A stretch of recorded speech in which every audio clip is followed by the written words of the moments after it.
اعوذ باللہ من الشیطان الرجیم بسم اللہ الرحمن الرحیم۔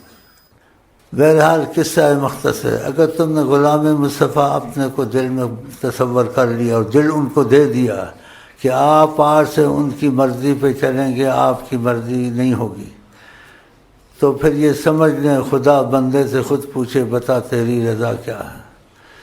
اور جن چیزوں میں رغبت دلائی ہے ان کو کرنے کی کوشش کرنے کیا نہیں کیا گناہ نہیں ہے،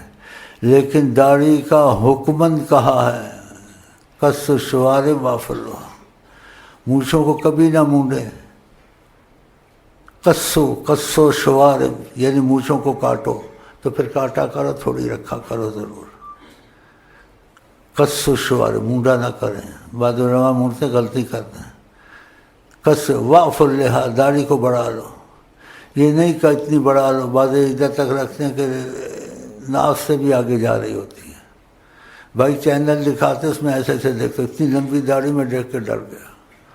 میں نے کہا اس کو کیسے ادب کرے گا، کیسے سنبھالے گا، لیکن ان کی نیت میں پتہ کیا ہوتا ہے، نیت پہ معافی ہوتی، انسان کچھ نہ بولتا آقا جی نے کبھی داڑھی کو ہاتھ نہیں لگایا، وہ ایسے کرتے، دوسرے کہتے ہیں آقا میں مشت داڑھی رکھنی چاہیے، ایک مٹھ،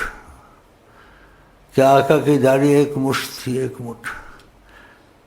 تو وہ کہتے ہیں ہم اتنی رکھیں گے، تو تیسرے کہتے ہیں ان کی قدرتی مشت داڑھی تھی، انہوں نے نہ مٹھ داڑھی کا کہا نہ لمبی کا داڑھی رکھو، تو گنجائش نکال دی، کہتے ہم لوگ کمزور ہیں تو ہم نہ اتنی بڑی داڑھی رکھ سکتے ہیں نہ، تو حکم ان کا مان سکتے ہیں، حکمن کہا ہے 1.5 انچ 1 انچ 1.5 انچ ضرور رکھے، داڑھی معلوم ہو، اور اس میں یہ کہا آقا جی آپ نے جو حکمن چیز کہی ہے وہ ہم نے ادب کے واسطے رکھ لی ہے 1 انچ 1.5 انچ، باقی ہمارا دل ویسے ہی ہے وہ آپ بدلیں گے، لیکن اپنے آپ کے حکم کا ادب کیا کہ آپ کا حکم بہت بڑی بات ہے،